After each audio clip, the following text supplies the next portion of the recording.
Hello YouTube, welcome back to a brand new video. My name is Kevin and this is the Red Pilled American. Happy Memorial Day to you all. Today is Memorial Day and making this video to just discuss what Memorial Day is about and why it's important. And so I'm just going to talk about things and talk about something that's really bothered me about Memorial Day that kind of makes you more emotional, but for a little bit different reason. So Memorial Day is honoring you have few holidays of the year. You have Veterans Day, which is honoring people who serve in the military, but Memorial Day specifically for the people who fought and have lost their lives. And lots of blood was shed so America could be what it is today in regards to being free and to have what we had. I mean, the first war was the Revolutionary War that took people to lose their lives to be able to develop the United States. So, it's freedom isn't free. It costs lives to be able to have what we have today, and honoring all the people in all wars throughout our history for those who died, from the Revolutionary War to Civil War to, it's a war. People lost their lives, even if it was people lost their lives. You have, people fighting for freedom in the Civil War against the oppressors. You have the World War II, World War One. You have just in Vietnam, the Korean War, the Iraq War, lots of wars throughout our history. And there's the War of 1812. There's some of those smaller battles and wars we talk about that are not quite as emphasized, but yeah, a lot of bloodshed throughout the years for freedom, and so days to remember that. My wife and I, for the last few years, have watched the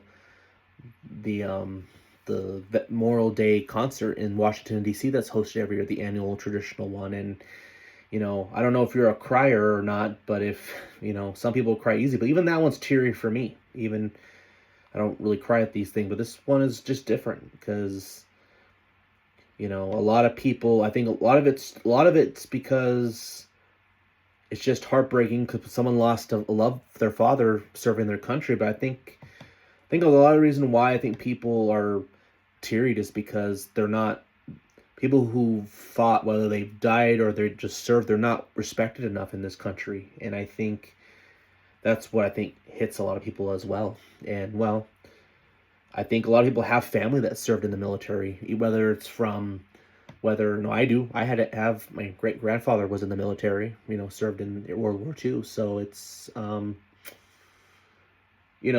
everyone has someone in their family that fought and served their countries of some sort, whether it's someone that's current, like their mom or dad, but their but people like their great grandfather or their great great grandfather. There's just people who know someone or has someone in their family that do. So it hits people hard and then again, it's remembering people who lost their lives. So it's an emotional time.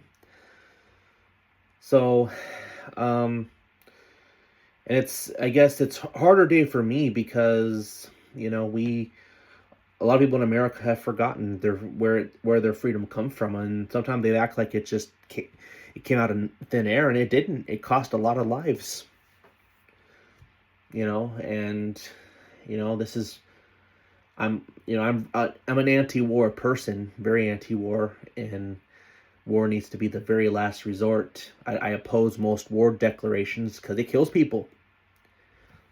But there could be a day where we may not have a choice to go to war if it's necessary or if it benefits America, and people will die. So it's not exactly the last war we'll ever be in, but this is why I support Trump a lot because his thing, peace through strength rather than fighting all the time, saves lives. It saves ours, and it saves the people who fight for us. They don't have to die for wars that benefit no one, you know? And so yeah, it's definitely an emotional day, and rightly so. So yeah, I thank all the people who have died for their sacrifice, um, and for where we are today because of it, and those who continue to fight, even the ones that are alive that are fighting for us, that are guarding. I mean, just the fact we have a military, they're prepared to fight for us, protecting us, and they need to be more. We need to recognize them better. So that's just anyway. So yeah, I just wanted to wish you all, again, a happy Memorial Day, and enjoy the time. I hope you all enjoyed the time with your family this Memorial Day weekend. It was fun. It can be a fun time, but it's an emotional time. A day we should remember, and just while you're eating your bratwurst or your hot dog, your burger, your steak, your potatoes, whatever goodies you like to eat, remember what this day is about too. That there's a reason we have a holiday generally, and we need to remember that. And 4th of July is coming up in less than 2 months now, and well, another example of how people lost their lives for that. So it's to be able to have the Declaration of Independence. So yeah, don't ever just not take it for granted. And sadly, I think we have, in a lot of ways, people have, and we forget so easily. So I think anyway. So, but now transitioning a little bit, I want to ask you guys a question, and hopefully some of you guys could respond to this in the comment section when this is done, if you guys want to or not, but or whatever. But I want to ask: do you think in the more recent wars we've had, do you think a lot of people that have served in armed forces have died in vain,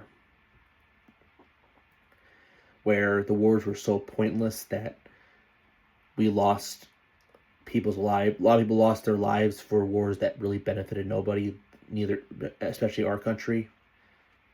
Because I think so. I, in my opinion, I think a lot of people lost their lives in vain, and that's why I think this day is harder for me. Because when you're seeing a lot of people that when you hear the news about World War III potentially breaking out, and this country, our government wanting to declare war on Iran, there's a lot of talk about that potentially happening, and it's like, why? Why is our first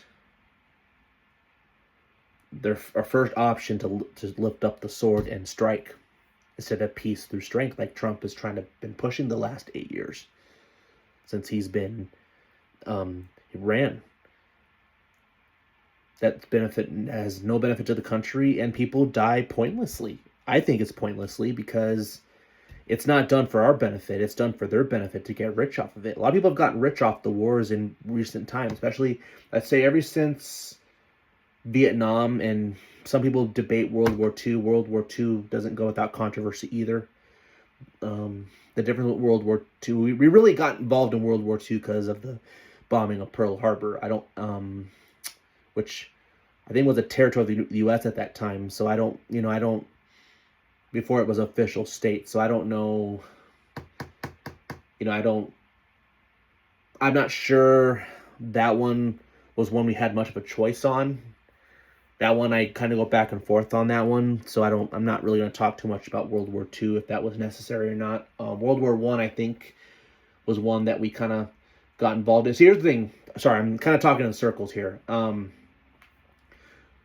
Really, we used to be an isolationist country until Woodrow Wilson came. When Woodrow Wilson, he was the first one that experimented the whole getting involved with nations and getting involved in wars and stuff. When that happened, that's kind of when we started to, that's when things kind of went bad in regards to war. I think World War One was one that I'm not sure was when we should have been involved when, just because it didn't really involve us at all. World War Two, that one's debatable. But the wars after that, like Vietnam, the Iraq War, I think a lot of people died in vain in that war. That's just my opinion. If you think I'm wrong on that, on that phrase, then, please comment, or, or not, or, if you have me on your contacts list for those who I might be friends with personally, give me a call or a text if you think I was wrong on this take. But that's just, I'm willing to, be challenged if I'm wrong on this. But I don't know. I'm very anti-war, and this day makes me emotional, just because you have our government literally wanting to push more war, where our people are going to die more, send our men and women to die, sons and daughters, to die for nothing that doesn't actually benefit America, just to enrich our elites ruling class. And it's happening all over it's happening all over the country, all over the world. It's also not just America, but people of other sons and daughters in other countries that are being sent just to so some can get rich, so these elites can control, because these defense industries can't make money without war, so they keep them endless. This Ukraine-Russia is an endless war that basically our government basically funded it to keep it going. Now they're making it almost impossible for Trump to end it.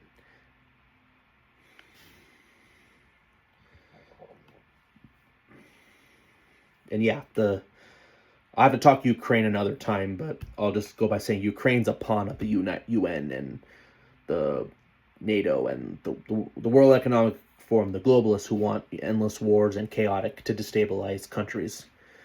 So anyway, that's just my idea, my thoughts. So I'm going to ask the question one more time. Do you think a lot of people that have served armed forces in more recent times have died in vain? That's just something I want to know. I already kind of told you my take on it, but what do you guys think? Anyway, that's all I have for today.